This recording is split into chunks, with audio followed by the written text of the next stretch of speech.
At 2 in the morning, the second-floor hallway of the Malvern estate was the kind of quiet that money buys, and Sadie Rourke was on her knees in the middle of it, with one hand pressed hard over her own mouth. She was 26. She'd been mopping that floor since 6 the evening before, and the sleeve of her uniform had slipped just far enough to show the small bruise inside her left elbow. Around her wrist, she wore a thread of red string, faded almost pink. In her other hand, she held a phone she didn't dare hang up. The man on the other end wasn't shouting. That was the worst part of it. He talked the way a man reads a grocery list, calm, patient, taking his time, and what he was explaining to her, step by step, was exactly how he was going to take her 8-year-old brother away from her. And Sadie broke. She heard herself say it out loud, in a house where she was paid 3 times the going rate for one reason only, because she wasn't supposed to make a sound. Please, please don't take my brother.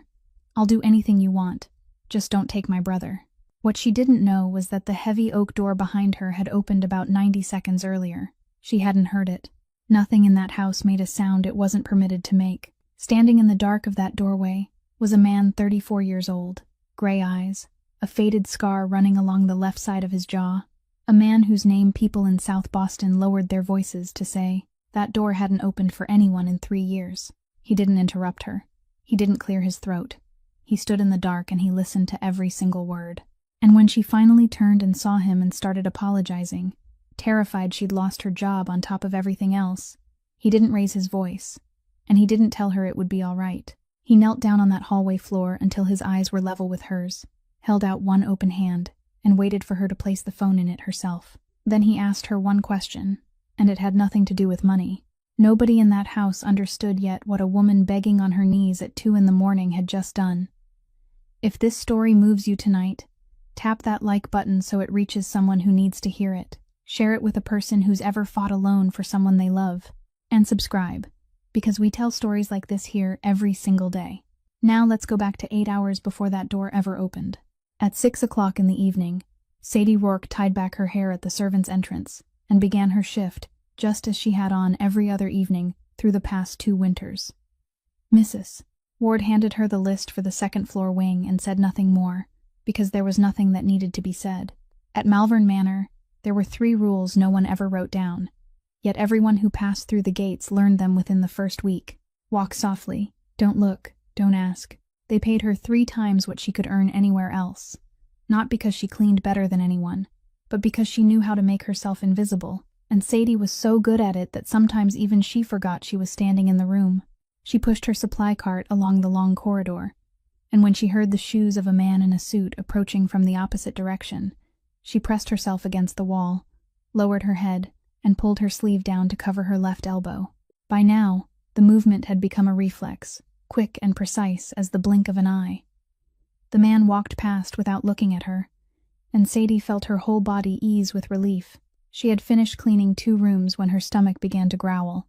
There was half a sandwich in her apron pocket that she had wrapped up at lunchtime, and she had meant to eat it, but then she thought of breakfast the next morning, folded it closed again, and pushed it deep into the bottom of her pocket beside the follow-up appointment slip that had been folded into quarters so many times the creases were nearly worn through.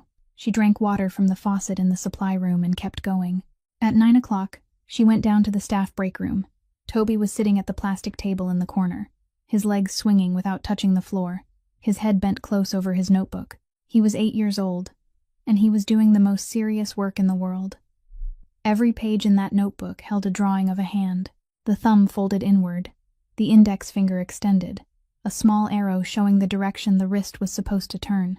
Beneath each picture, Toby had written a word in large, slanting pencil strokes. It was the notebook he called his book for teaching grown-ups, because, according to him, grown-ups learned very slowly, so they needed pictures if they were going to remember. He looked up when he saw his sister's shadow fall across the table, smiled, and held out the notebook to show her the new page. At that exact moment, the hearing aid in his right ear let out a piercing squeal and went silent. Toby winced, raised his hand, tapped the plastic casing twice, waited a moment, then gave up. He didn't complain. He had never complained about it. He simply turned his whole body toward his sister, because he knew that if he looked directly at a person's mouth, he could still understand almost everything, and that was how he had managed for the past several years, neatly and naturally, the way other people wore glasses. Sadie sat down in the chair across from him. She raised her hand to ask whether he was hungry. Toby pushed her hand down, signed that he had already eaten, then pointed to the page, meaning that they had to study first. He carefully shaped each of her fingers into the proper position, stern as an old school teacher. And when she got it wrong for the second time, he sighed exactly the way grown-ups sighed, making her laugh out loud, the first laugh she had given all day. Then Toby stopped. He wanted to tell her about something that had happened at school, and he began with the sign he had used since he was very small, his hand open, his thumb touching his chin. Mother. He stopped halfway through. He wasn't confused or sad. He only frowned slightly, like someone who had misspelled a word, then changed hands and lightly traced his index finger along his cheek, the sign that meant sister. Then he continued his story, full of excitement, no longer noticing what had happened. Sadie noticed. She sat still for a moment, and through her mind passed the thought she was always trying not to think, that she and her brother had exactly one relative left in the world, and that person had disappeared immediately after the funeral without leaving a phone number. Mrs. Ward passed the break room doorway at that moment. She saw the boy, saw the notebook, saw the young sister sitting there with eyes red from lack of sleep, and she did what she had been doing for the past several months. She turned away and kept walking as though there were no one in the room at all. Sadie watched her disappear, gratitude rising so high it tightened her throat. She bent down, kissed her brother's hair, told him to sit quietly and behave, then pushed her supply cart toward the staircase leading to the second floor. Her phone was still resting silently in her apron pocket, and she had no idea that in only a few hours it would ring. At the same moment, Sadie was pushing her supply cart up to the second floor. At the far end of the corridor, behind an oak door, Ezra Malvern sat with a phone pressed to his ear and said nothing for nearly a full minute. The man on the other end was a dealer from the north, speaking quickly and laughing as he talked, laying out the details of a shipment that would soon be arriving at the harbor, and the amount of money it could bring in if the Malvern family allowed it to pass through their docks. The man talked for a very long time. He used words like opportunity, like market, like everyone does it these days. Ezra let him finish. He didn't interrupt him even once, and when the man finally paused to draw breath, Ezra answered with 3 words. No, my docks. Silence settled over the other end of the line, and then the man began again, this time in a different voice, the voice of someone testing a door to see whether it was truly locked or merely resting closed. He said Ezra ought to reconsider. He said he could increase Ezra's share. Ezra ended the call in the middle of the sentence. He placed the phone face down on the desk and didn't give the matter another second of thought. His father had once allowed shipments like that to pass through these docks, and his father had died in a room with 3 men guarding the door, none of whom had dared to step inside. Ezra didn't need anyone to remind him of that. He only had to remember the smell of that room, and that was enough to last him a lifetime. Gideon Voss knocked and entered with a stack of papers in his hands. He ran through the week's business in the flat, measured voice of a man who had been doing the same work for too long to find any of it interesting anymore. There was the labor situation at the southern construction site, a tax payment that had drawn unwanted scrutiny, the lease on the fuel depot, and several rows of warehouses at the small airport outside the city that would soon be due for renewal, and the matter of this year's tuition for the daughter of a man who was no longer alive, which had been transferred on Monday. Ezra nodded where a nod was required, and signed where a signature was needed. Then the phone on the desk vibrated for the second time. This time it was one of his men from the Eastern District, his voice full of excitement as he explained an idea he had clearly spent the entire afternoon thinking about and was very proud of. He said the other family was refusing to bend, that the negotiations had gone nowhere. But the head of that family had a wife and a young child, and if they simply placed a few men outside the school for several afternoons, only standing there, doing nothing at all, then perhaps... Ezra cut him off. He didn't raise his voice. His tone became a little lower than before, and a little slower, and the room suddenly seemed to grow cold. "Listen carefully," he said. "My family has 3 rules. None of that cargo. No touching women. And never, not even if all you do is stand there and watch, go near a child." The man on the other end stammered an apology. Ezra asked whether he had understood. The man said he had. Ezra ended the call. Gideon was still standing there with the papers in his hands, offering no comment, because it wasn't his place, and because he had heard those 3 rules so many times that he could have recited them in his sleep. He only glanced very quickly toward the corner of the desk, where a small framed photograph lay face down against the wood, exactly as it had lain since that winter. And he knew there was a fourth rule in that room, one no one was ever permitted to mention. He gave a brief farewell and left. Ezra remained alone. He reached out and touched the edge of the frame. Nothing more than a touch, his fingers resting there for a moment before he drew his hand back without turning it over. The phone vibrated for the third time. He looked at the name on the screen and let it ring for 2 more beats before answering. Camille Ashford's voice came through, warm and unhurried, carrying the polished courtesy of someone who had been taught how to speak from the time she was very young.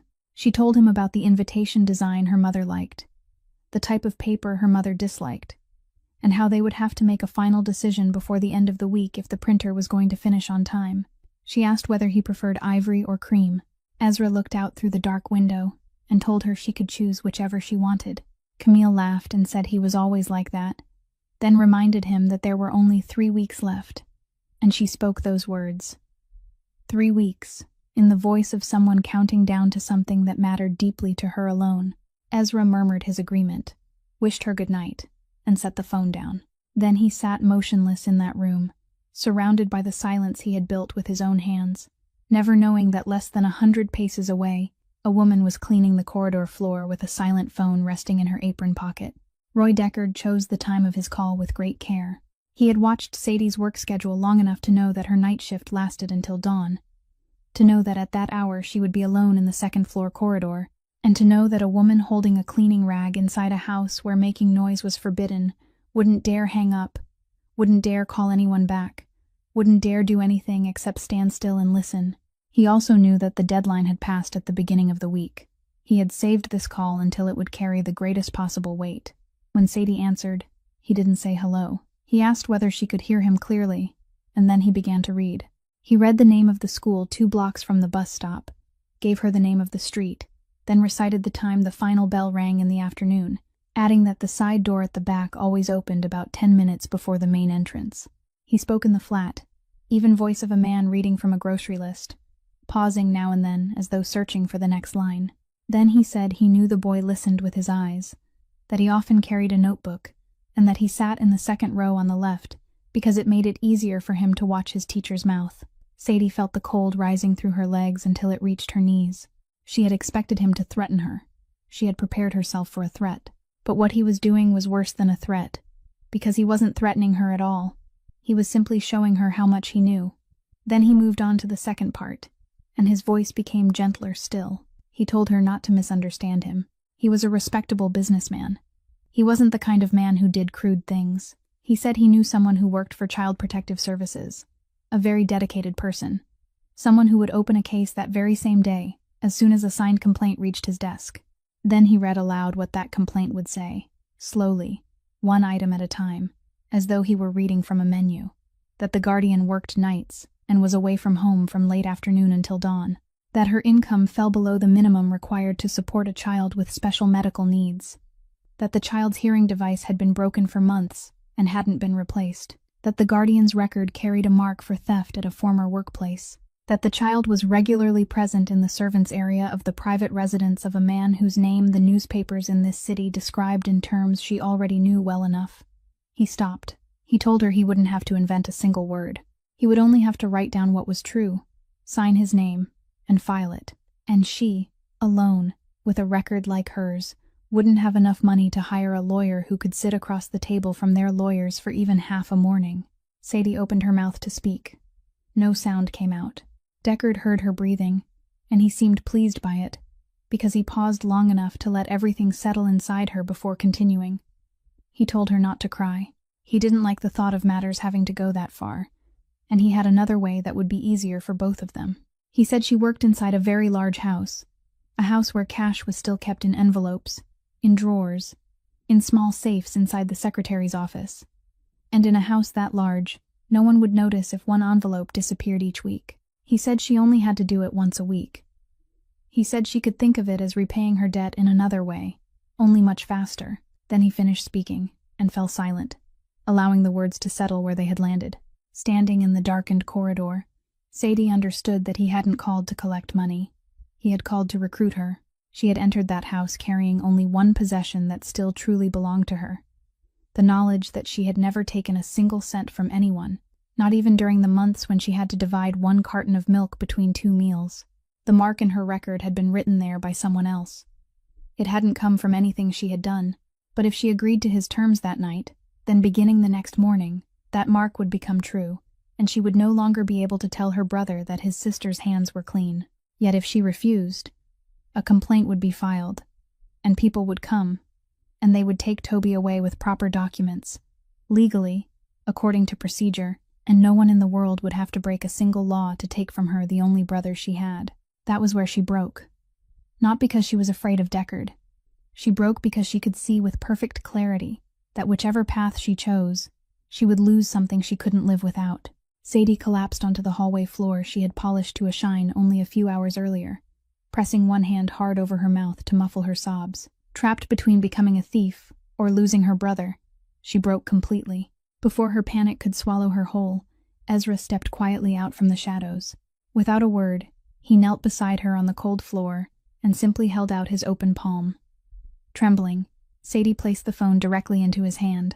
The phone rested neatly in Ezra's palm as he raised it to his ear, where Deckard was still talking, completely unaware of who was now listening. "You called my house," Ezra said, his voice dropping like an iron door. Deckard gasped, unable to form a word. Ezra added softly, "Tonight, you still have your legs." He ended the call, set the phone face down, and clicked the radio on his belt. "Gideon," Ezra commanded. "The pawn shop in the Eastern District. Roy Deckard's place. Take every record. Tomorrow morning, he'll sign the papers clearing every debt himself, and he'll leave this city." Terrified she would lose her job on top of everything else for making noise and bringing trouble into the house, Sadie began frantically apologizing, offering to return her pay. Ezra didn't address her panic. He waited until she fell silent, then asked quietly, "How old is the boy?" 8, she whispered, bewildered. Ezra gave a small nod, then asked his second question, slower than the first. "Can he hear me when I speak?" Sadie sat motionless. In 2 years, no one in that house had asked about Toby, and no adult had ever asked if he could hear before asking what was wrong with him. She explained his condition and broken hearing aid through trembling lips.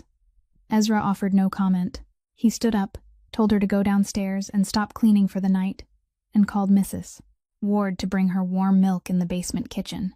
At 9 o'clock the following morning, Mrs. Ward knocked on the door of the small room in the servants' quarters and told Sadie to put on her coat because a car was waiting by the side entrance. Sadie asked where they were going. Mrs. Ward only said, "Put on your coat, child." Sadie sat in the back seat with both hands resting in her lap, and Ezra sat beside her, staring straight ahead, saying nothing for the entire drive across the bridge. The car stopped in the Eastern District, in front of a row of faded storefront signs and a pawn shop whose metal shutter had been raised only 2/3 of the way. Ezra didn't open the car door. He merely pressed a button to lower the window on his side, then sat without moving. Sadie looked outside and saw something she would remember for the rest of her life. The man standing at the newspaper stand across the street, set down the paper in his hands, and walked away. 2 young men sitting on the lid of a trash bin outside an auto repair shop slid to the ground, went straight inside, and didn't look back. The woman who owned the laundromat on the corner reached for the glass door, pulled it shut, then stepped back behind the counter. No one ran. No one shouted. The entire block simply fell quiet, as though someone had turned down an unseen dial, and in that silence Sadie could hear the steady hum of her own car's engine. Inside the pawn shop, a figure rose behind the iron mesh. Roy Deckard came outside. He carried a thick stack of papers bound with a rubber band. He walked from the shop entrance to the edge of the sidewalk in very small steps, and Sadie realized that the man she had imagined the night before was nothing like the one standing there now. In his voice, he had seemed enormous. In person, he was small, a middle-aged man with thinning hair, a shirt buttoned wrong at one place, and eyes that never rose above the level of the car's hood. He placed the stack of papers on the hood, smoothed it flat, then stepped back twice and stood there with his arms hanging at his sides. Gideon got out of the car, picked up the papers, flipped through them, and gave a single nod. No one touched Deckard. There wasn't a punch, not a raised voice, and no one came closer to him than a mail carrier might stand from a front door. Ezra leaned slightly toward the open window and spoke loudly enough for the entire block to hear. As of today, she owes no one in this city anything. Anyone who has a question can come ask me." Then the window rose slowly, and the car pulled away. Sadie turned to look through the rear window. Deckard was still standing in the same place on the sidewalk, and even when the car turned at the intersection, he hadn't moved. She faced forward again, and only then did she realize that her hands were clenched together so tightly they had gone numb. She opened them. The red thread around her wrist had left a pale mark against her skin. Ezra continued looking straight ahead. He didn't ask whether she was all right, and she was grateful to him for that. That afternoon, while Sadie was folding towels in the supply room, her phone vibrated. It was the hospital. The woman on the other end had a bright morning voice and sounded slightly confused as she said she was calling to confirm something. The entire outstanding hospital balance for Toby Rourke, including the earlier examination fees and all interest from late payment, had been paid in full earlier this morning. She said the person who made the transfer had left no name, no message, and no contact address, and that in the system, the account now showed a fully settled status. She asked whether Sadie wanted a written confirmation mailed to her home.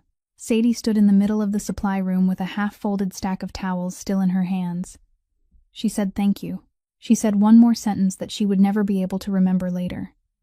Then she sat down on the plastic chair in the corner, placed the stack of towels across her lap, and remained there for a very long time.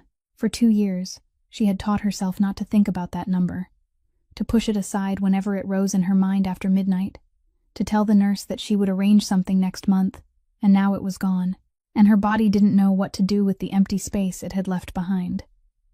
She didn't cry.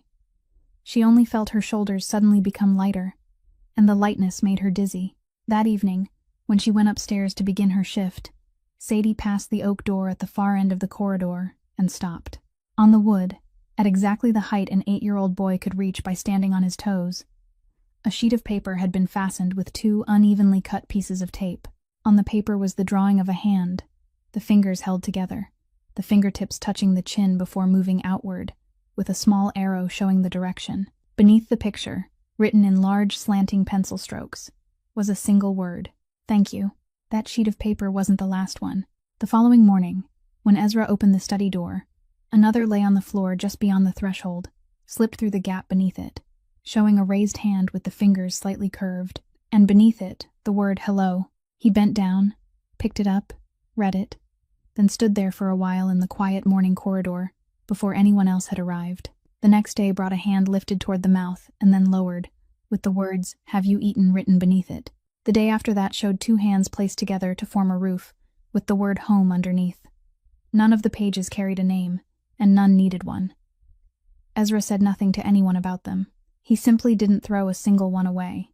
They were stacked into a small pile inside the upper right drawer of his desk, a drawer that until then had never held anything except papers requiring an urgent signature. About a week later, Gideon came upstairs to give his report earlier than usual. The study door was partly open, and he raised his hand to knock, then stopped.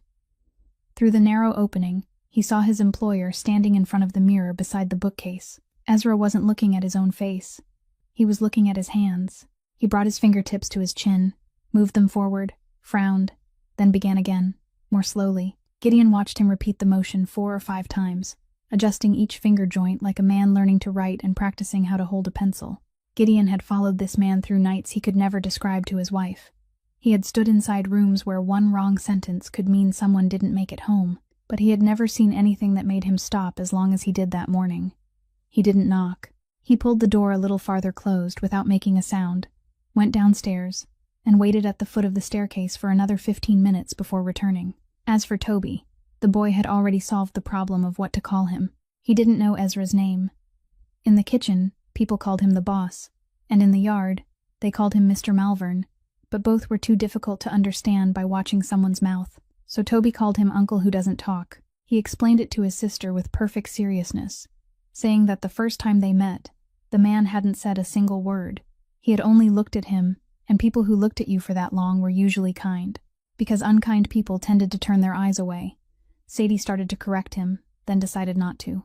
From then on, whenever Toby saw Ezra at the far end of the corridor, he raised his hand and waved with 3 fingers, and Ezra, even if he was in the middle of speaking to someone, he would pause for a moment and give the boy a solemn nod, exactly the way one person greeted an equal.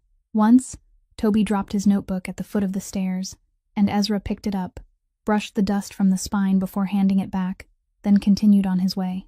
Another time, the weather had turned cold, and Toby ran into the backyard without fastening his coat. Ezra stopped, bent down, buttoned the top button for him without saying a word, then walked away.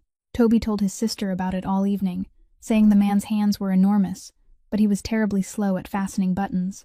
In the backyard, a few dozen paces from where the two of them had stood that day, a young assistant driver was smoking beside the wall. He wasn't really smoking.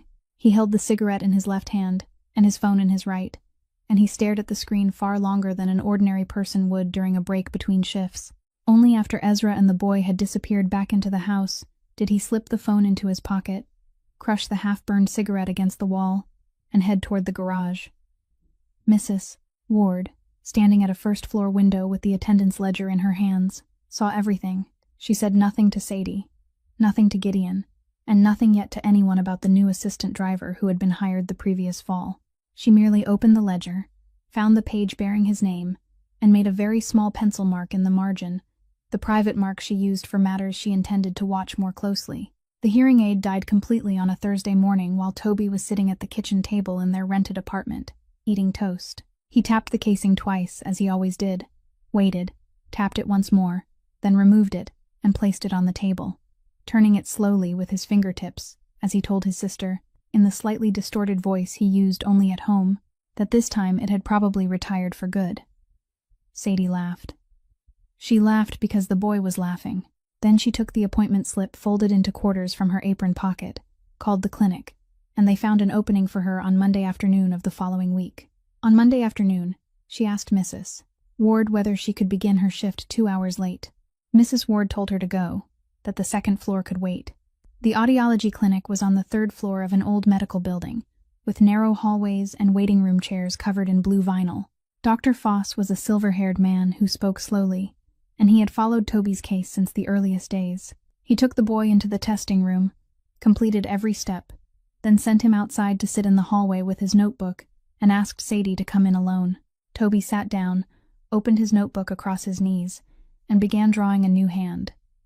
He didn't look through the glass door. He couldn't hear anything happening behind it, and he wasn't concerned, because in his mind, that afternoon was simply an afternoon when he had been allowed to leave school early and ride the bus with his sister. Inside the room, Dr. Foss turned the screen toward Sadie and explained. He said the old device had reached the end of its life, and even if it could be repaired, it wouldn't help much anymore with Toby's current level of hearing.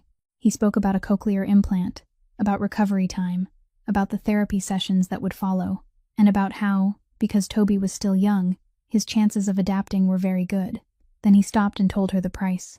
He spoke the number gently, the way people delivered news they had been forced to give many times in their lives and had never learned to feel comfortable saying. Sadie nodded. She nodded very calmly, didn't ask him to repeat it, and didn't ask him to write it down.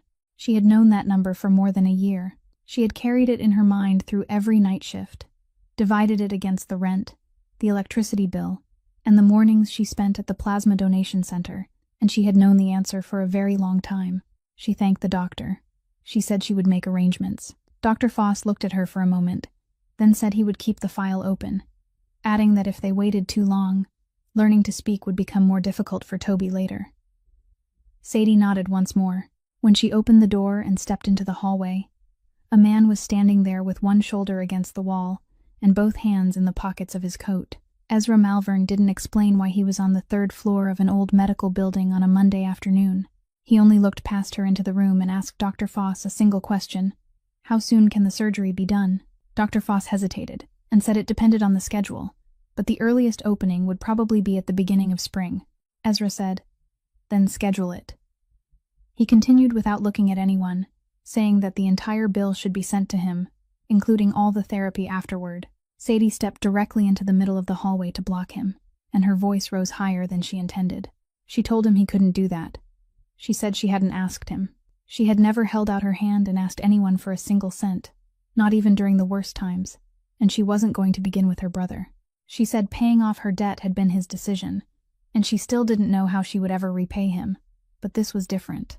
This was her child, and if she accepted, she would owe him for the rest of her life, and people who owed someone that much no longer had the right to say no to them about anything. By the time she finished, both her hands were trembling.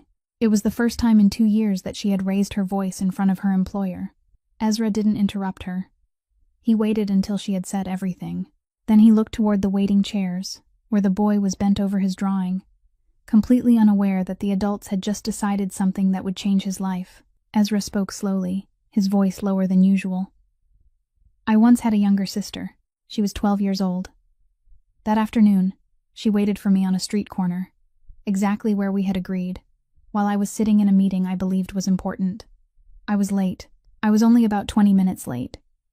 He stopped. He didn't say what had happened afterward, and Sadie didn't ask. Then he spoke his final sentence, looking directly into her eyes as he said it. Since that day, I haven't allowed myself to be late even once. If you don't want to accept it, then consider this something I'm doing for myself. Sadie began to notice it around the middle of the month. Toby taught him slowly, the way he taught every other grown-up, 1 word each day. And in the boy's experience, adults usually needed 3 or 4 days to remember a single word, while forgetting it took no more than 1 evening. But Uncle Who Doesn't Talk was different. He got it wrong the first time, wrong again the second time, and by the 3rd time he had it right. The next day, he still had it right, and the following week, he still remembered. Sometimes Toby would sign a word he hadn't taught him yet, just to test him, and Ezra would answer correctly.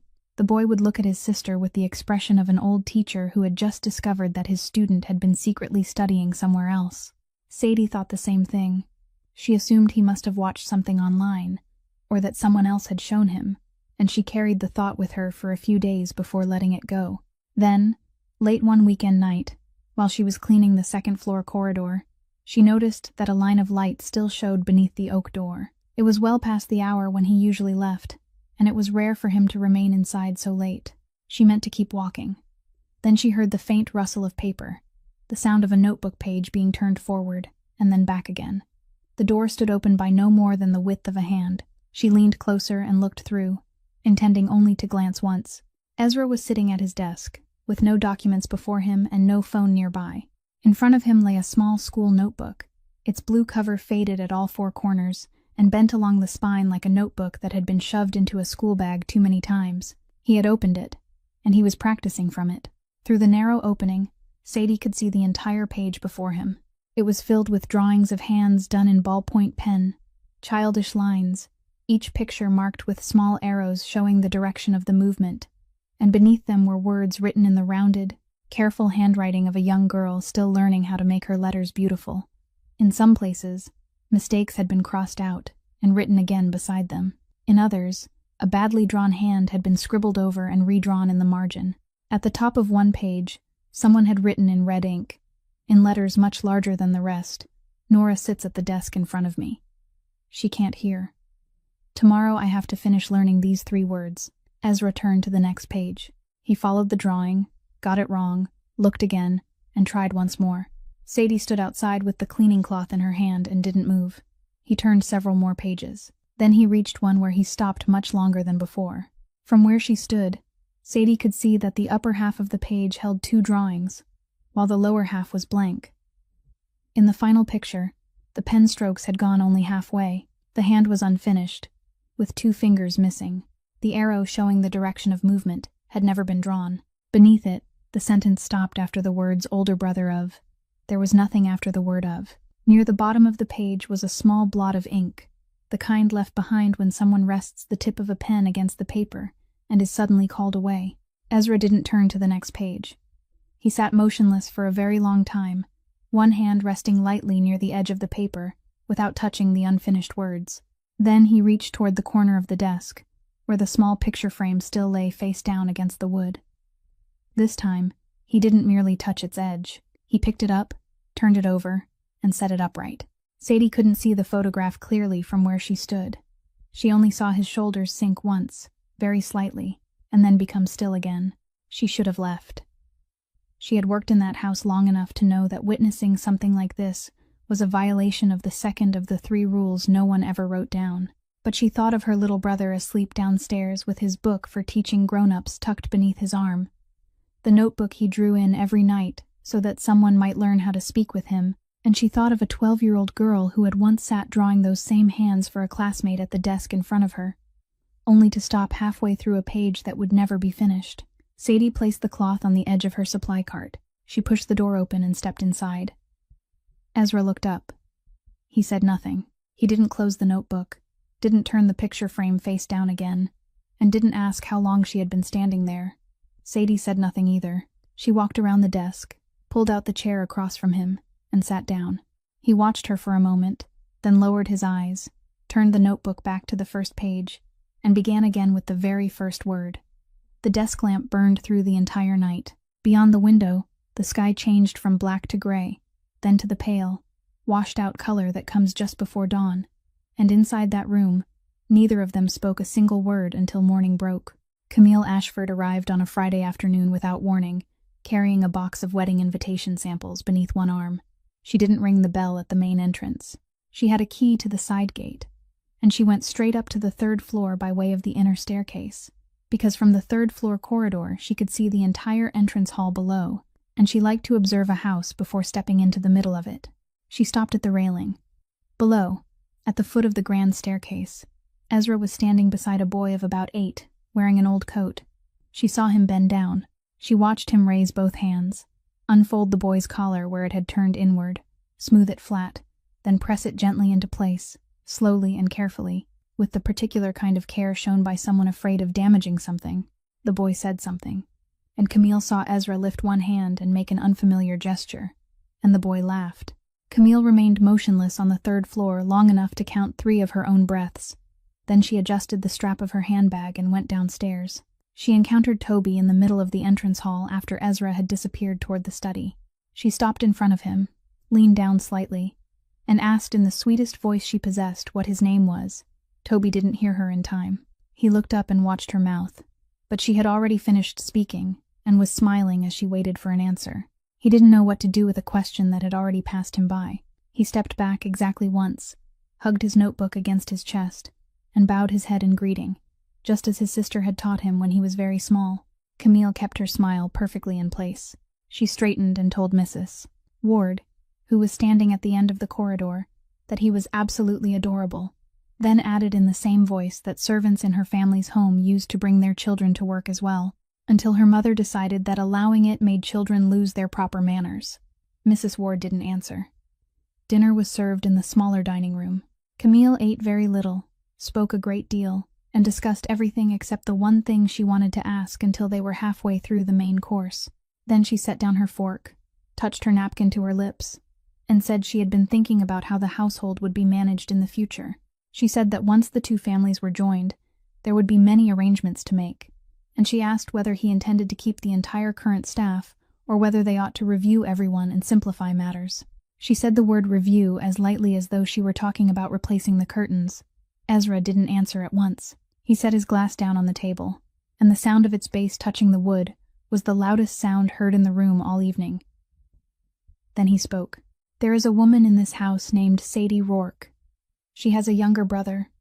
Both of them are under my protection. You don't need to know anything more." Camille blinked exactly once. Her smile didn't disappear or even fade, but something behind it had just rearranged itself.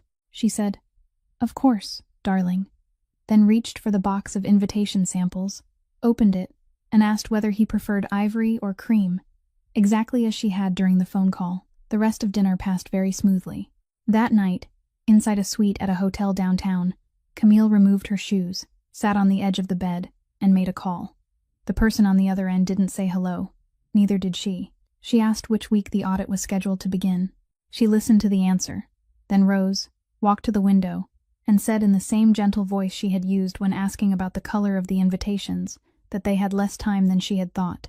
She said her father still believed everything would be fine, that he continued going to lunch with people as though nothing had changed, and that he hadn't yet understood there was now a hole beneath his family's feet that no ledger could conceal. She said there was only one way for that hole to disappear before someone shone a light into it, and that was for 2 names to be signed beside each other on a marriage certificate, because after that document existed, where the money from the harbor flowed would become a private matter within one family. She fell silent for a moment and listened to the person on the other end. Then she said there had been a complication. She said there was a woman who cleaned floors in that house and a young boy, and she wanted to know everything about the two siblings, from their bank records, medical files, and background records to whether they had any surviving relatives. She said to hire someone from outside, not to use anyone connected to the family, and that she wanted the information in her hands before the end of the following week. Then she ended the call, placed the phone face down on the table, and stood for a very long time staring down at the wet street below. Early the following week, Gideon brought a cardboard box up to the study containing everything they had taken from the pawn shop. Ezra told him to leave it there and go. That evening, when Sadie passed with her supply cart, he called her inside. On the desk lay a notebook with a black plastic cover and a worn spine, the kind sold in any neighborhood store. He pushed it toward her and told her to sit down and help him look at something. Sadie lowered herself into the chair across from him and wiped her hands on her apron before touching the notebook. He told her to turn to the page with the folded corner. She did. The page had been ruled by hand and divided into columns, filled in with 3 different colors of ink, and the far left column contained a list of names. Ezra told her that Deckard hadn't been working alone, that he was only the place where the money was received and the place where it was collected, while the money itself came down from somewhere else and returned somewhere else. He told her to read the 4th line from the bottom. Sadie read it. Then she read it again. Then she set the notebook down on the desk, and both her hands drew away from it, as though it had suddenly become hot. The name on the 4th line belonged to the evening shift manager at the place where she had worked before coming to this house. She had told that story to exactly one person in her life, the nurse at the clinic, and she had told it only because she had been asked, not because she had wanted to. 4 years earlier, she had worked as a server at a private club on the south side, a place with heavy wooden doors and no sign facing the street. She cleared tables, collected glasses, folded napkins, and worked the evening shift because the evening shift paid more. One night, while cleaning the back room, she found a notebook beneath a chair, exactly like the one now resting on the desk. And she did what any decent person would have done. She carried it upstairs and handed it to the manager. The man accepted it and thanked her very politely, and 3 days later, she was called upstairs. They said money had disappeared from a drawer behind the bar. They said they had reviewed the security footage. They didn't call the police, and they told her they were showing mercy because she was still young, then dismissed her that same afternoon. She had stood in the rear corridor of that club for nearly an hour, begging to see the footage, and no one opened the door for her.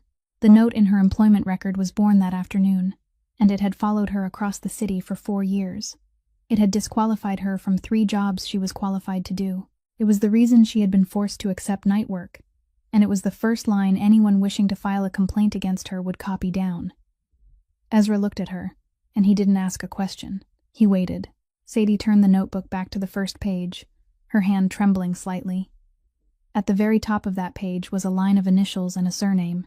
She wasn't familiar with the names used in that world, but she had heard that one twice during the past week. Once from Mrs. Ward when she announced that a guest had arrived, and once in the voice of the woman sitting at the small dining table asking about the color of the wedding invitations. Sadie lifted her eyes to him. Ezra gave a very small nod, confirming what she had just understood, and said that the operation had been running on the south side since before he took control of the house, that it lent money at rates no one could ever repay, and that it fed men like Deckard at the lowest level, and other names higher above him.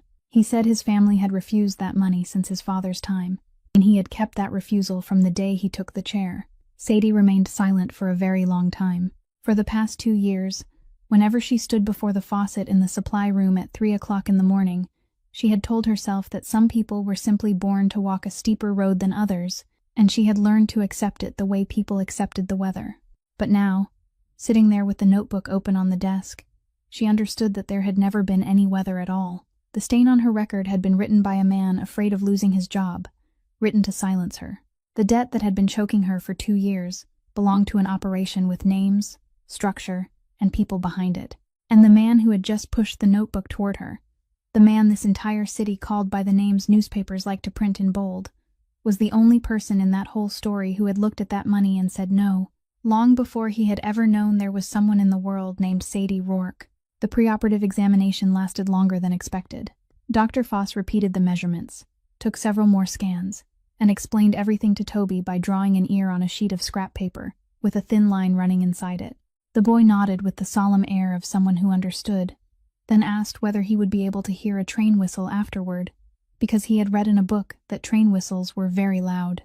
By the time the three of them left the medical building, darkness had fallen, and the rain had begun. Gideon was driving.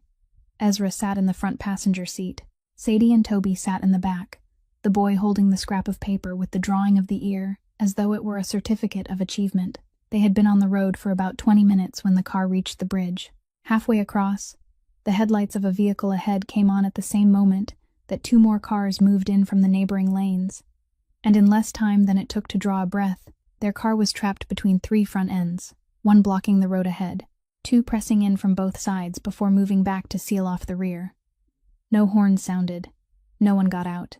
The 3 pairs of headlights remained fixed in place, shining directly through the windows, while the rain cut across their beams in thin white strands.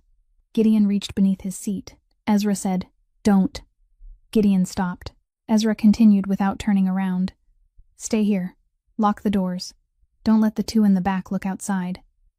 Then he opened the door and stepped out. He stood in the rain at the center of the bridge and did something Gideon had never seen him do before. He removed his coat.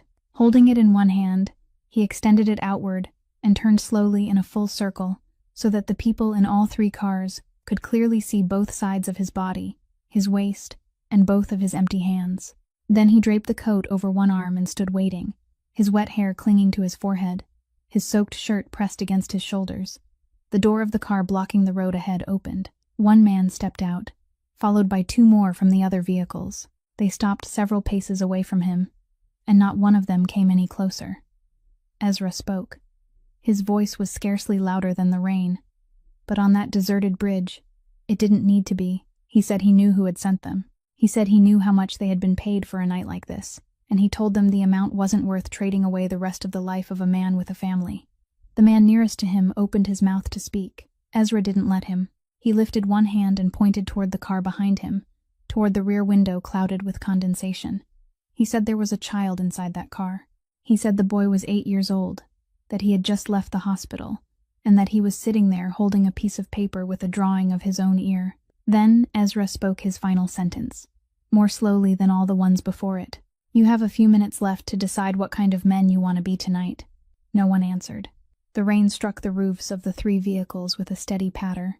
One of the men raised a hand and wiped the water from his face, and somehow that single movement caused the whole formation to come apart. The man standing closest took 1 step backward. Then he turned away. Car doors closed. The headlights of the first vehicle went dark, then the second, then the third. The 3 cars reversed, separated from one another, and slowly drove toward the far end of the bridge, one after another, almost politely. Inside the car, Toby hadn't heard a single word of what had just happened. He hadn't looked outside either, because Gideon had leaned across to block the side window, and because the boy was still busy smoothing the corner of the scrap paper where it had become folded. But he saw his sister. He saw her shoulders draw inward, saw her hands clench together until her knuckles turned white, and saw her breathing through her mouth. Toby didn't ask anything. He loosened one of her hands, slipped his small fingers between hers, and held on. Then he rested his head against her arm and remained perfectly still. Sadie lowered her face, pressed her cheek against her brother's hair, and closed her eyes. The car door opened. Ezra climbed inside, bringing with him a rush of cold air and the smell of rain. He said nothing about what had just happened. He only turned toward the back seat, and he didn't hand the coat to Sadie. He opened it and placed it around the boy's shoulders first, drawing both sides together to cover his neck, and only then did he look at her. Sadie gave a small shake of her head to tell him she was all right. Ezra still pulled the broad edge of the coat farther across and covered her shoulders with it as well. Then he faced forward again and told Gideon to keep driving. 3 days after the rainy night on the bridge, a man was waiting outside the gates of the estate from early morning. Mrs. Ward was the first to see him. She went outside, asked what he wanted, and the man said he was Sadie Rourke's uncle. When Sadie stepped onto the front steps, she recognized him at once, even though 4 years had left him thinner and turned almost all of his hair gray. Garrett Rourke wore a coat far too light for the weather, and he remained at the bottom of the steps, not daring to come any closer. He began to speak, and by his second sentence, Sadie knew he had rehearsed it.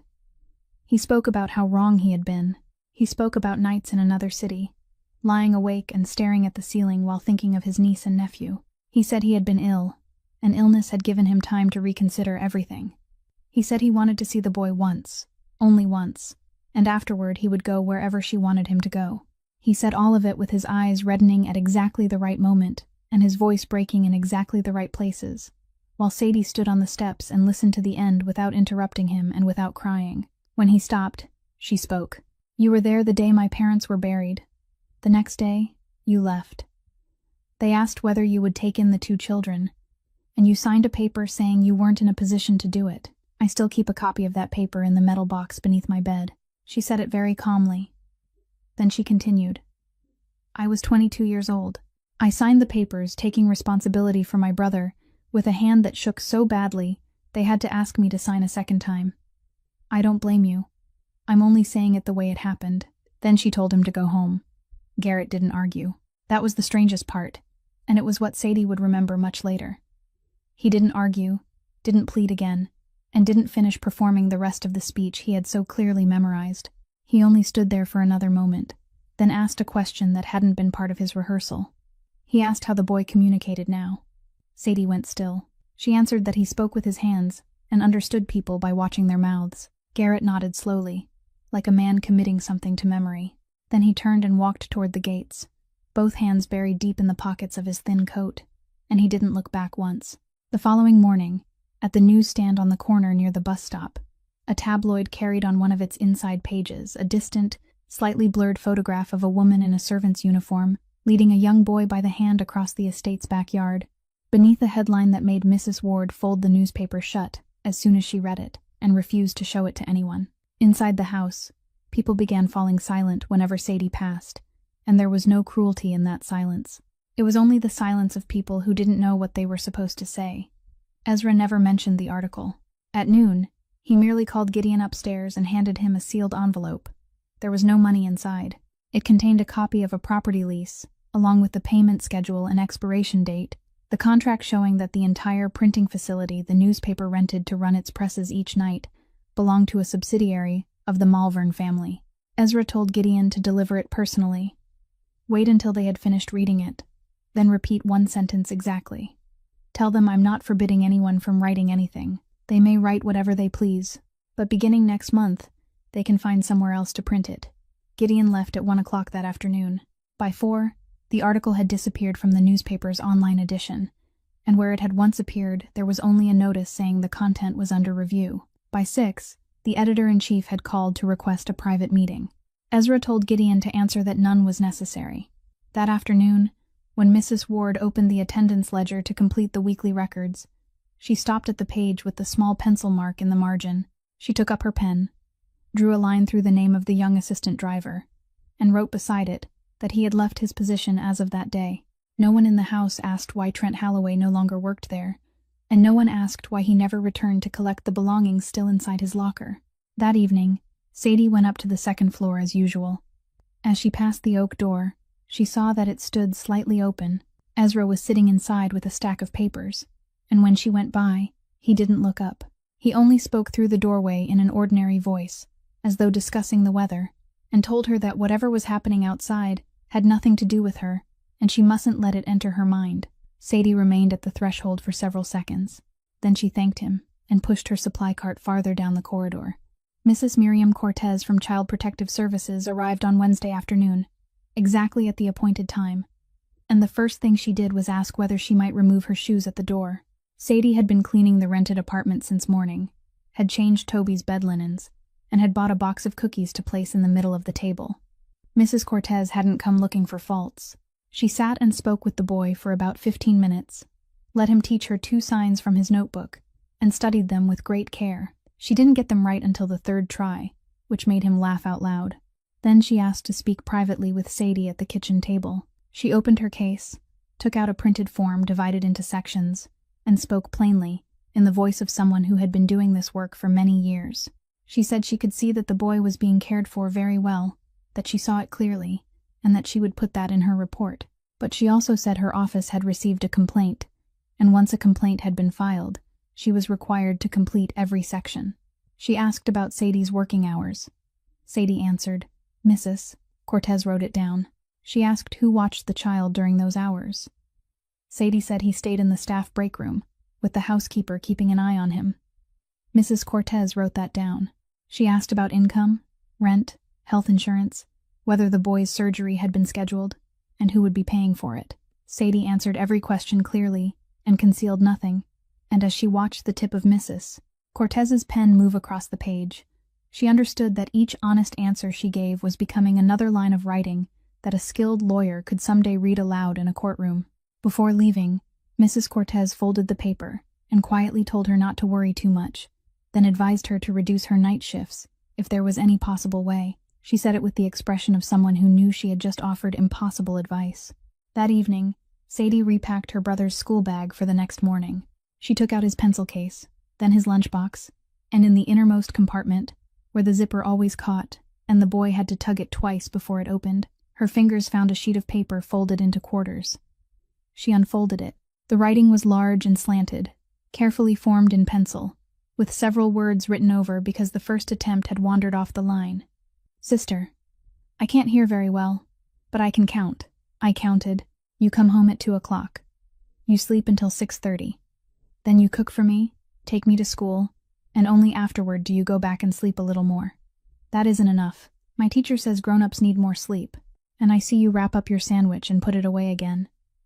You think I don't notice? I notice everything. The other day, that man came. He said he was our uncle. If I go live with him, you won't be so tired. I won't be angry with you. I really won't. I won't take my notebook with me. You keep it. Keep it so you'll remember how to talk to me later. I'm afraid that if you don't use it for a long time, you'll forget. Sadie read the whole note. Then she read it again from the beginning. Then she folded it along the same old creases, placed it on the table, and sat without moving. She didn't cry at once. She went into the bedroom to look at him sleeping, pulled the blanket up to his shoulders, and stood there for a while. She washed his lunchbox. She hung his coat on its hook. She finished every remaining task of an ordinary evening. It wasn't until nearly 3 o'clock in the morning, while she was standing in the servants' kitchen in the basement of the estate, pouring herself a glass of water before the final round of cleaning, that her legs could no longer hold her. She slid down the cabinet door and sat on the cold tile floor with her knees drawn up. And she cried in the way she had taught herself to cry over the past 4 years, the kind of crying that made no sound, the kind used by someone with a child sleeping in the next room. Footsteps stopped at the doorway. Sadie looked up. Ezra stood there holding a glass, clearly having come downstairs for water as well. She wiped her face with one hand and braced herself against the floor to rise. He didn't tell her to stay seated. He didn't ask what was wrong. He didn't step forward to help her up. He only set his glass on the kitchen counter, walked around her, then lowered himself onto the tile beside her, his back resting against the same cabinet door, his legs stretched out before him, his leather shoes resting on the floor of a servant's kitchen. He asked nothing. Sadie handed him the paper folded into quarters. He opened it and read beneath the pale light spilling from the edge of the refrigerator, and he read for far longer than the note required. Then he folded it again along the same old creases, returned it to her hand, and didn't say a word. The two of them remained seated on the tile floor until the hot water pipes inside the wall gave a sudden shudder, announcing that somewhere above their heads, a new day had begun. The council summoned him on Friday evening to the long room on the top floor of the eastern wing, where 7 old men sat around a table older than any of them. Aldo Ferrante sat at the head. He had held Ezra in his arms before Ezra had learned to walk, had stood beside his father through the hardest years, and had been present at the cemetery on the afternoon no one in that room ever spoke of again. He spoke very calmly. He said the alliance with the Ashford family wasn't a preference, but a foundation, that the two families had given their word to each other, had informed third parties, and had allowed the agreement to be valued at every dining table in the city. He said that if Ezra broke it now, people wouldn't read it as decency. They would read it as weakness. Then he spoke of the newspaper article, the complaint filed with Child Protective Services, and the name of a woman who cleaned floors, now being spoken in rooms that should never have known her name. He said the council didn't care whether any of it was true. The council cared about the shape it had taken in other people's mouths. Then he paused, looked down the full length of the table, and said in the gentlest voice he had used all evening, "End this matter with Miss Rourke within 7 days, my son, or the council will put it to a vote, and that vote won't be close." Ezra didn't argue. He didn't say a single word in his own defense. He only said, Give me 2 weeks. Ferrante watched him for a long time, like a man considering a horse he had raised from birth. Then the old man nodded.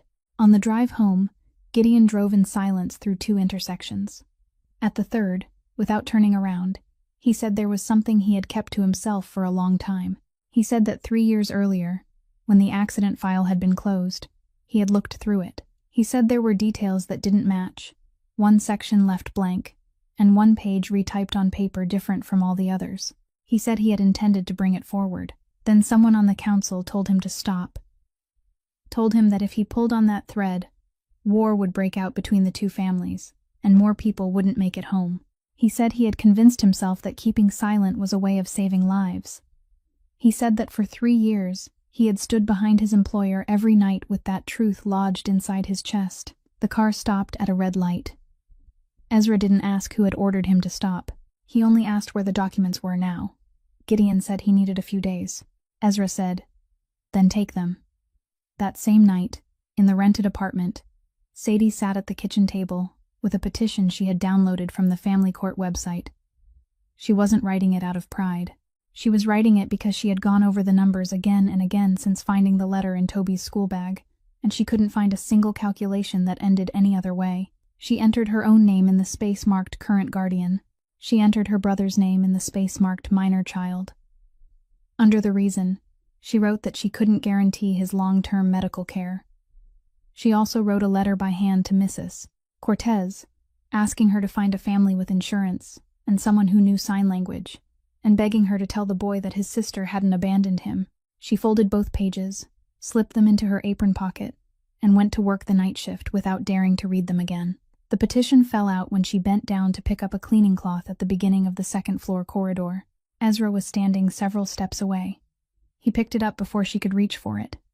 He read both pages slowly, all the way to the end, and not a single muscle in his face moved. Then he tore them. He tore them in half, then into quarters, and she heard the paper ripping in the corridor where the rules forbade anyone from making a sound. She told him he had no right. He answered, "Is that how you intend to lose? By signing your own name to the papers?" She said he had money and couldn't understand, that he could have anything he wanted, while every month she had to choose between rent and medicine, and she had lost this fight before it ever began. Ezra stepped toward her. He didn't touch her face, didn't embrace her, and didn't offer a single comforting word. He reached out and took hold of her wrist, exactly where the faded red thread was tied, holding it just firmly enough that she had to remain still and listen. He said, "I have money. I still can't buy back the 20 minutes I lost 3 years ago. There isn't a single cent in this world that can return those 20 minutes to me. You still have time. Don't sign." Then he released her wrist and walked away toward the far end of the corridor. At 7 o'clock the following morning, the doorbell rang at the rented apartment. There was no black car parked on the street. No one was standing on the staircase. Outside the door stood a middle-aged man in a white shirt, wearing an identification badge and holding a document marked with a red seal. He apologized for arriving so early, then read clearly that this was a temporary guardianship order issued by the family court, effective immediately, and that she had 15 minutes to prepare the child's belongings. Behind Sadie, on the stair landing, Ezra Malvern stood with the order in full view, and for the first time since taking his father's chair, there was nothing he could do. Sadie had 15 minutes, and she used every one of them to keep her voice steady. She went into the bedroom, woke her brother by touching his shoulder gently as she did every morning, and when the boy opened his eyes, she smiled and spoke slowly, turning her face fully toward him so he could read her lips clearly, telling him that he didn't have to go to school that morning, that a relative had come to take him out for a while, and that she only had a little work left to finish before joining him later. Toby sat up, rubbed his eyes, and asked whether it was the uncle who had come the other day. She said it was. He nodded, accepting the arrangement as easily as children accept the decisions adults make for them, then went to the closet and took out his coat by himself. Sadie folded 2 changes of clothes and placed them in his backpack, then added the unfinished box of cookies left from Mrs. Cortez's visit. She sat down in front of him and told him to remember to eat breakfast, not to go hungry, to thank anyone who gave him something, and not to run into the street. He told her he already knew all that. She asked where his notebook was. He patted the front of his coat to show her it was already inside. She told him to keep it safe, because she hadn't finished learning yet. Toby smiled and signed the sentence he always signed each morning before walking into school. Then he went to the door on his own, walked down the steps on his own, and climbed into the car on his own. No one pulled him. No one carried him. The man in the white shirt fastened his seatbelt, while Garrett Rourke sat behind the wheel with both hands gripping it tightly and never once turned around. The car door closed. The vehicle disappeared around the corner. Only then did Sadie collapse onto the front step, both hands braced against the cold concrete, unable to rise again. On the landing behind her, Ezra had already lifted his phone before the car vanished from sight. He called his lawyer and spoke very quickly, each sentence short and precise, saying that a temporary guardianship order had been issued during the night, that he needed to know which office had received it and who had signed it, and that he wanted an emergency petition to revoke it, filed the moment the courthouse opened. He listened to the person on the other end for about half a minute, then asked a question that made his shoulders stiffen. He asked what would happen if the child were taken out of state. The lawyer answered that the matter would then fall under the jurisdiction of another court, that the entire process would have to begin again there, and that transferring the case between two family courts in different states could take months, during which time the child would remain with the person named in the order. Ezra ended the call. He called Gideon. "Find that car," he said. Meanwhile, the car had already reached the Beltway. Garrett was driving with his phone lying face down on the center console, and when it vibrated, he picked it up and turned on the speaker, because both his hands were occupied. Camille Ashford's voice filled the car, unhurried and courteous as always. She asked whether everything had been completed. He said it had. She said good, then began giving instructions. She told him to drive straight to the airport, not to stop for breakfast, and not to stop for gas. She said someone was already waiting there, and all the documents had been prepared. Then she continued, and that was when she forgot she was speaking over the speaker. She told him he didn't have to worry about what came next, because the boy wouldn't be staying with him. She said he would be taken across several states, given new papers, then placed in a private residential facility somewhere where not a single person in the entire state knew sign language, so that on paper he would appear to be a child receiving proper care, while in reality he wouldn't be able to tell anyone anything. Garrett asked what would happen to the girl. Camille gave a soft laugh. She said the girl would search for him, of course, and keep searching until she ran out of money, which wouldn't take long. Then she delivered her final sentence, in the same voice she used when asking about the color of wedding invitations. She said, "Who is a deaf child going to sue?" The line went silent because she had ended the call. Garrett sat motionless behind the wheel. Then he raised his eyes to the rearview mirror. In the back seat, Toby was fully awake now. He had watched the road through the window long enough to know that it wasn't leading toward his school, and wasn't leading toward the large house either. He didn't cry. He only looked directly into the mirror, and when he caught the man's eyes there, he raised both hands in front of his chest, palms turned upward and lifting slightly, the sign he knew anyone could understand, even without having learned a single word. "Where is my sister?" He repeated it, more patiently this time, exactly as he taught grown-ups from his notebook. "Where is my sister?" Garrett Rourke watched those small hands in the mirror for about 3 seconds. Then he wrenched the steering wheel to the right, crossed 2 lanes, and sent the car down the nearest exit ramp.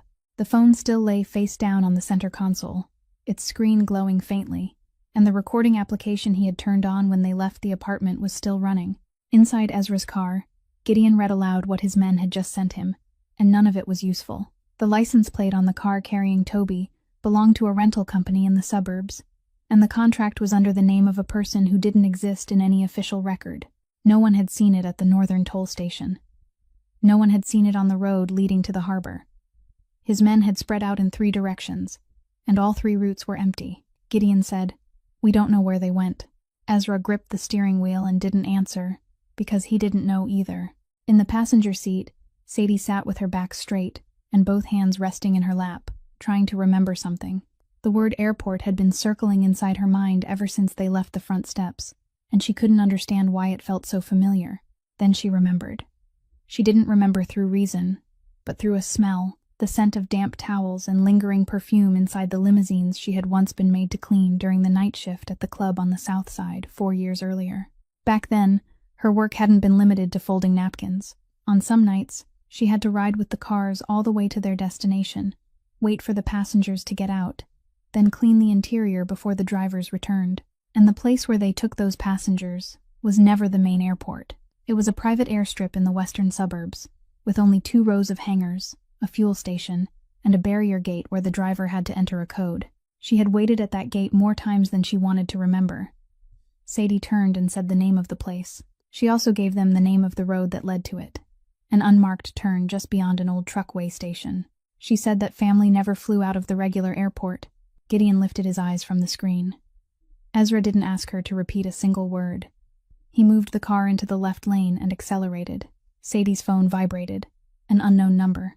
She answered, and her uncle's voice came through, broken by the wind rushing through an open window. He told her to listen until he had finished. He said he had left the Beltway and was heading west, that the boy was sitting directly behind him, that he was unharmed and holding his notebook. He said he wasn't taking him to the meeting place anymore. He said, "I was wrong. I'm not asking you to forgive me. I'm only asking what you need me to do now."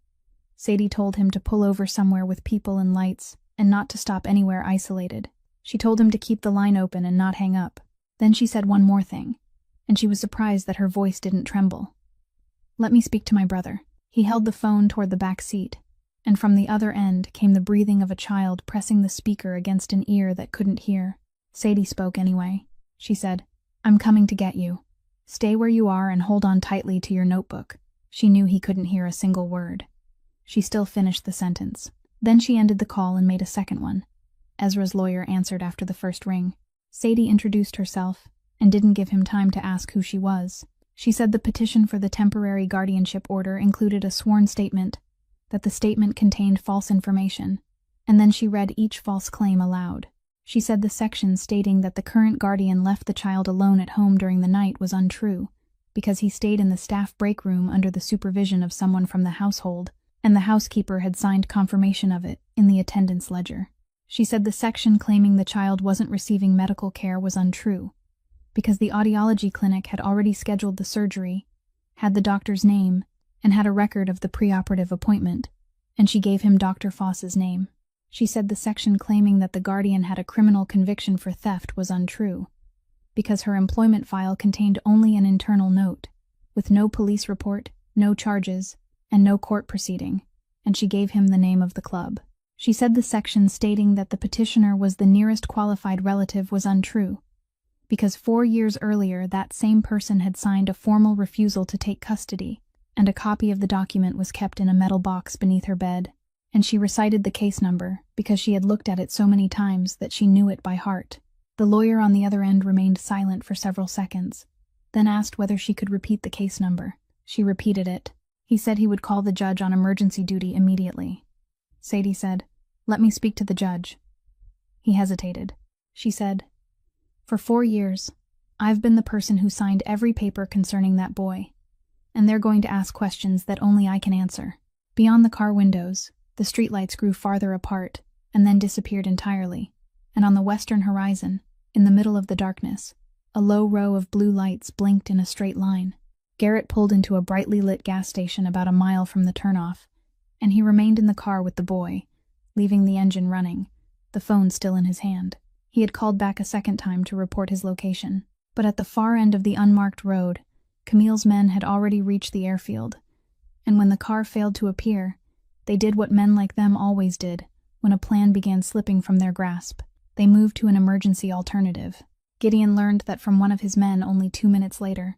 He said the plane was being prepared. He said they intended to take off without the boy and arrange for a car to meet them afterward, or perhaps they simply wanted the aircraft out of the state before anyone had time to ask what it was carrying. Ezra picked up his phone with one hand, his eyes still fixed on the road. He didn't call anyone at the airfield. He called his property manager, the man who, several weeks earlier, had briefly mentioned during the weekly report that the leases on a fuel depot and several rows of hangars at a small suburban airfield were approaching renewal. Ezra asked whether the lease was still in effect. The man said it was, until the end of the quarter. Ezra asked who owned the fuel depot. The man said our company owns it. They only rent it. Ezra said, "Then listen carefully. From this moment forward, not 1 liter of fuel is to be pumped there until I say otherwise. Call the station, read them the contract number, and read them the service suspension clause. If anyone asks, Tell them the owner has temporarily suspended operations for safety reasons, and written notice will follow tonight." Then he ended the call. 6 minutes later, on the other side of the city, the fuel station attendant set down the hose and apologized to the pilot, saying the system had just been locked by the owner of the depot, and he had no authority to reopen it. The plane had already taxied to the end of the taxiway, with only the fuel remaining in its tanks, enough to start the engines, but not enough to travel far. It stopped there with its wing lights still blinking, while inside the cockpit, people began calling one another. At the same time, inside the car, Sadie was speaking with the emergency judge. The judge asked her 3 questions, and all 3 were questions only the person who had signed every document concerning that boy for the past 4 years could answer without hesitation. Sadie recited the case number on the refusal of guardianship form. She gave the date of the preoperative appointment and the doctor's name. She named the housekeeper who had signed the confirmation in the attendance ledger. The judge told her to remain on the line. There was the sound of a keyboard.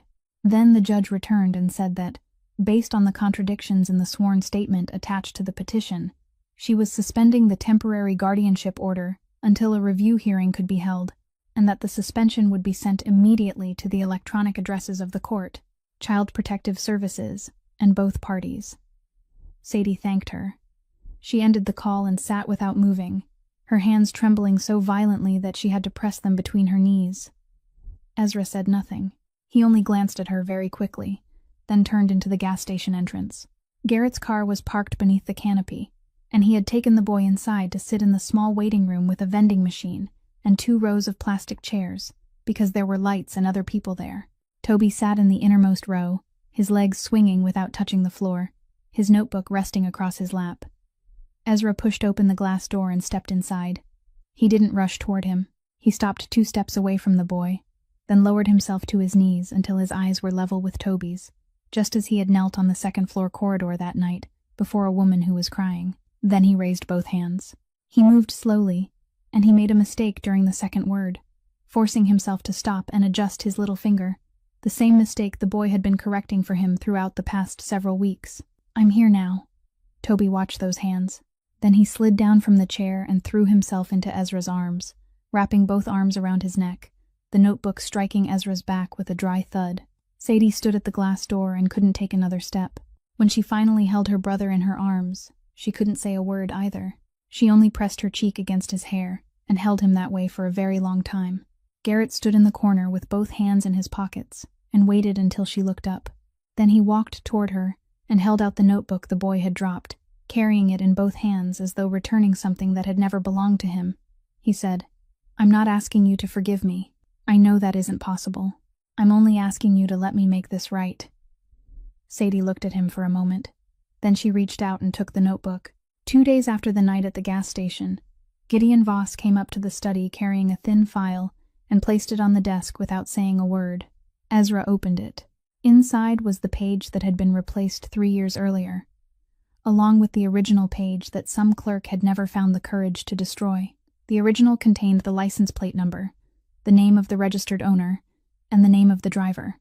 The surname written there was Ashford. Beneath it was a handwritten memorandum, half a page long, without a title, in which the writer explained that bringing the matter forward would place the 2 families against each other, that the damage would be far greater than the private loss suffered by one family, and that the reasonable course was to close the file and accept dock number 2, along with every shipping route connected to it. The memorandum bore a signature in the lower right corner. Gideon said he had only been able to verify that signature this week. Then he spoke the name, Aldo Ferrante. Ezra remained seated for a very long time with both hands resting on the desk, without touching any of the papers. Then he stood, took the picture frame from the corner of the desk and the blue-covered notebook from the upper right drawer, tucked them both beneath his arm, and walked out. Ferrante's house stood on the north side of the city. The man who opened the door for Ezra had known him since childhood, and he asked no questions. He merely led him into the library. Ferrante was sitting there with a book across his lap and a light blanket covering his legs. The old man looked up and smiled, saying Ezra had come at just the right time because he had been about to call. Ezra didn't sit down. He walked to the table, placed the picture frame on the wood, and turned the photograph toward the old man. Then he set the blue notebook beside it and opened it to the exact page with the unfinished drawing of a hand and the 3 incomplete words. Ferrante's smile faded the way a candle goes out, slowly and without a sound. Ezra spoke. He said their family had 3 rules, and that he hadn't created them.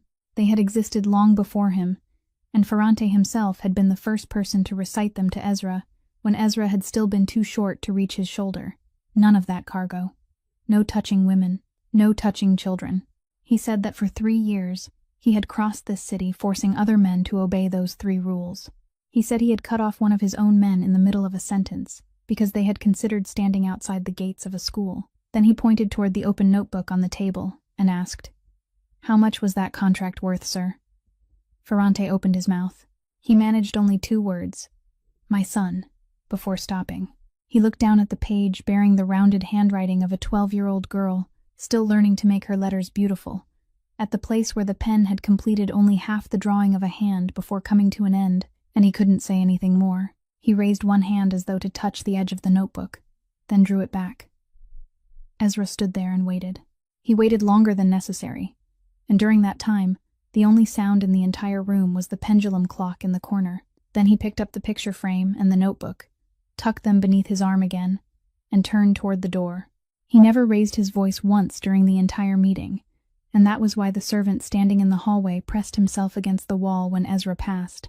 The car was waiting below. Gideon stood beside the door, and he didn't ask where they were going. He only looked at Ezra's face, and knew that there was one more place he intended to go that night, a place from which there would be no return. Ezra stepped down from the final stair. Sadie was standing directly in front of the car door. She had remained inside the car the entire time he was in the house because Gideon hadn't dared leave her alone, and she had stepped out when she saw Ezra emerge. She said nothing about the file. She said nothing about the old man upstairs. She stood there holding the book for teaching grown-ups against her chest with both hands, and she said that her brother would wake at 6:30 the next morning, just as he did every day. She said the first thing he would do was run to the kitchen table to see whether Uncle Ezra had left him a new word to practice. She said that if Ezra left that night, then the next morning Toby would raise both hands and ask her where he was, and she would have to answer him. Then she spoke her final sentence, and her voice broke on the last word. "I don't know how to sign to an 8-year-old child that someone has gone away and isn't coming back." Ezra stood motionless between the 2 car lights. Then he handed the blue notebook to Gideon and told him to return it to the same drawer, and he climbed into the car, taking the back seat beside her. The review hearing opened on Tuesday morning in a small courtroom on the 4th floor of the family courthouse. Toby wasn't present. That morning, the boy stayed at home with Mrs. Ward, and according to what she later recounted, he spent the entire morning teaching her how to sign the word T, correcting her again and again because she kept placing her thumb in the wrong position. Inside the courtroom, Sadie sat on the left side with the book for teaching grown-ups resting on her lap. Ezra sat in the very last row, wearing nothing unusual, accompanied by no one except Gideon. And throughout the entire hearing, he didn't speak a single word. The first person called was Garrett Rourke. He rose, and before his lawyer could say anything, he announced that he was withdrawing the petition. Then he testified. He testified that someone had approached him in another city, paid him, prepared the documents for him, and hired a lawyer on his behalf. He testified that he hadn't written the sworn statement attached to the petition, that he had only signed it. He read through every false claim in it and confirmed that each one was untrue. When he was asked why he had chosen to speak now, he remained silent for a moment, before answering that he had heard what they intended to do with the boy, and because he had seen the child ask him a question in the rearview mirror that he hadn't dared to answer. The petitioner's attorney asked no further questions. The next witness was Mrs. Miriam Cortez. She took the stand carrying her case file and read her home visit report, the section recording Sadie's working hours, the section concerning her income, and the section concerning insurance, reading the exact lines Sadie had watched the tip of her pen write across the paper at the kitchen table that day. The judge listened to everything. Then she asked Mrs. Cortez whether, in her professional judgment, the child was receiving adequate care. Mrs. Cortez said she would like permission to answer that question with a piece of evidence. She said she had obtained the guardian's permission, and then she presented the notebook. She told the court that it wasn't a diary, that the boy had no idea he was documenting anything, and that he simply drew one sign each day to teach grown-ups how to speak with him. Then she opened it and began to read. She read the page showing a hand raised toward the mouth, with the words toasted bread written beneath it, and in the corner, a a smaller sentence saying that Sadie had burned one piece that morning, but she had eaten the burned one herself. She read the page showing two hands brought together, with the word "wait" written underneath, and beside it a note saying that Sadie had come home later than usual that day, but she had brought him a cookie in her apron pocket. She read the page showing a hand placed against the forehead, with the word "sick" beneath it, and beside it a note saying that he had had a fever the night before, that Sadie had sat at the edge of his bed, and that all 3 times he woke up, she was still sitting there. She read the page showing an open hand touching the chin, the word "mother," and beneath it a sentence that had been crossed out and rewritten as "sister." Mrs. Cortez turned the pages slowly and read several more, and no one in the courtroom said anything. Someone in the row behind Sadie raised a hand to their face. The judge looked down at the notebook in Mrs. Cortez's hands for a very long time. Then she said that the court maintained many kinds of records intended to prove whether a child was being properly cared for, including pay statements, insurance contracts, and home visit reports, and that she had never seen one of those records created by the child himself, 1 page every day for 2 years, without ever knowing what he was recording. She asked Mrs. Cortez what was written on the final page. Mrs. Cortez turned to the last page and read aloud. It contained 3 drawings of hands, placed one after another, and beneath them, written in large, slanting pencil strokes, was a sentence. "Home is where someone understands what you're saying." The judge remained silent for about 10 seconds. Then she issued her ruling. She revoked the temporary guardianship order in its entirety because of the false statements contained in the attached filing. She preserved Sadie Rourke's guardianship rights. She referred all related materials to the prosecutor's office for review of the responsibility of those who had prepared and submitted the false statement. Then she closed the file, and before bringing down the gavel, she added one final sentence without looking at the papers, her voice sounding as though she were speaking to herself. She said she had sat in that chair for many years and had read countless reports describing what a child needed, and she said she had never read anywhere that a child needed someone wealthy, only that a child needed someone who stayed. The gavel fell. Sadie rose, and she stood there for a while, unable to move, until Mrs. Cortez walked around the table and placed the notebook back into her hands. The engagement announcement banquet went ahead exactly as scheduled, because canceling it at the last minute was something no family in this city would ever do. The grand hall of the Ashford estate had been blazing with light since 7 o'clock. Representatives from every prominent family were present. The 7 council members sat in the front row, with Aldo Ferrante in the center, one hand resting on the head of his cane. Camille stepped onto the platform beside her father and smiled at the entire room with the same smile she had worn for so many years. Ezra came up after her. In the inside pocket of his coat was the speech someone had prepared for him, folded in half, and he didn't take it out. He placed a small device on the lectern, adjusted the microphone, then pressed a button. Camille Ashford's voice filled the grand hall, unhurried and courteous, the very same voice she had used to greet the guests only minutes earlier. Everyone in the room heard her instruct Garrett to drive straight there, not to stop for breakfast, and not to stop for gas. Everyone heard her say that the boy wouldn't remain with the man named on the papers, that he would be taken across several states, given new documents, then placed in a residential institution somewhere where not a single person in the entire state knew sign language. Everyone heard her soft laugh as she spoke of the sister searching until she ran out of money. And everyone heard the final sentence, spoken in precisely the same voice she used when asking about the color of wedding invitations. "Who is a deaf child going to sue?" Ezra pressed stop.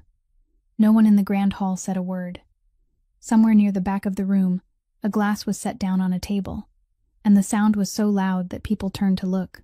Camille stood 3 steps away from the man who was meant to become her husband, her face drained white, her lips still holding the shape of a smile that no longer had anything beneath it to keep it alive.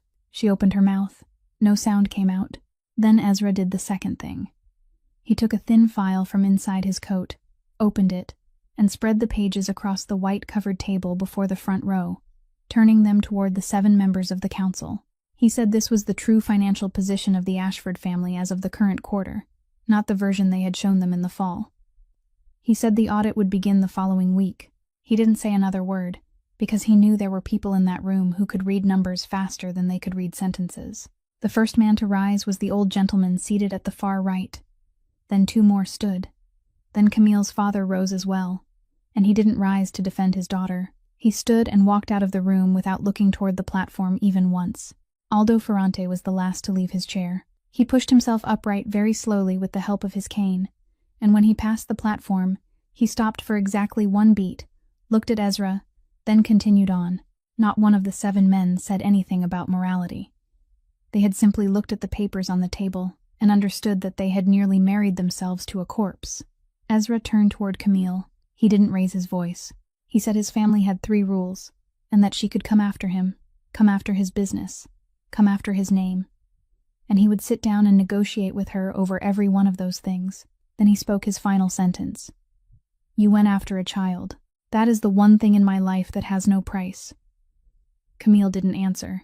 She bent down, picked up her small handbag from the platform, and left through the side door alone, crossing a room where not one person stepped forward to offer her an arm. At the far end of the grand hall, near the servants' entrance, Sadie stood in her old coat. She had come because Gideon told her she should. As the old councilman passed, she stepped forward once and said, "Excuse me, may I ask you something?" The group stopped. Ferrante turned his head. Sadie didn't make a speech. She asked only one question, and she asked it very quietly. "You were going to vote him out because he stopped and listened until a woman who cleaned floors had finished speaking. But if the man who leads this family can no longer hear anyone at all, then what would you be keeping him for?" No one answered her. Ferrante looked at her longer than the others did, then gave the smallest nod and walked away. When only a few dozen people remained in the grand hall, Ezra stepped down from the platform and told those who had stayed that beginning that night, every Malvern operation that couldn't be brought into the light would be closed, and whatever could be done legally would be rebuilt from the ground up. Anyone who wished to leave could leave with honor. Anyone who remained would work by the new rules. Not one person in the room argued with him. Everyone there knew that the reason was an 8-year-old boy. Most of them had never even met. The surgery took place at the beginning of spring, and the months that followed were filled with regular therapy sessions at Dr. Foss's clinic. Toby could hear far more than before. He could hear the doorbell, hear water boiling, and on the first day he heard a train whistle coming from the harbor. He ran to the window and stood watching for a very long time, before turning around and saying that train whistles really were as loud as the books had described. But he still used his hands to speak. Once, Sadie asked why he didn't stop using signs altogether now that it would be more convenient. And the boy looked at her as though she had just said something completely absurd, then replied that Uncle Ezra had taken such a terribly long time to learn them all, and it would be a terrible waste to stop now. After that, no one ever brought up the matter again. One afternoon, Gideon stopped by with several documents that needed signatures and shared news from the other side of the city. The Ashford family had been under audit since the beginning of the quarter. Their assets had been frozen as part of the investigation, and Camille Ashford was being prosecuted for making false statements in documents submitted to the family court. He delivered the news in the flat, even voice of a man reading a weather report, then put the documents back into his case and stayed for dinner. The Malvern family had shut down everything that couldn't be brought into the light, keeping only the construction business and part of the harbor operations, conducting business more slowly, on a smaller scale, and cleanly. The Brookline estate had been sold.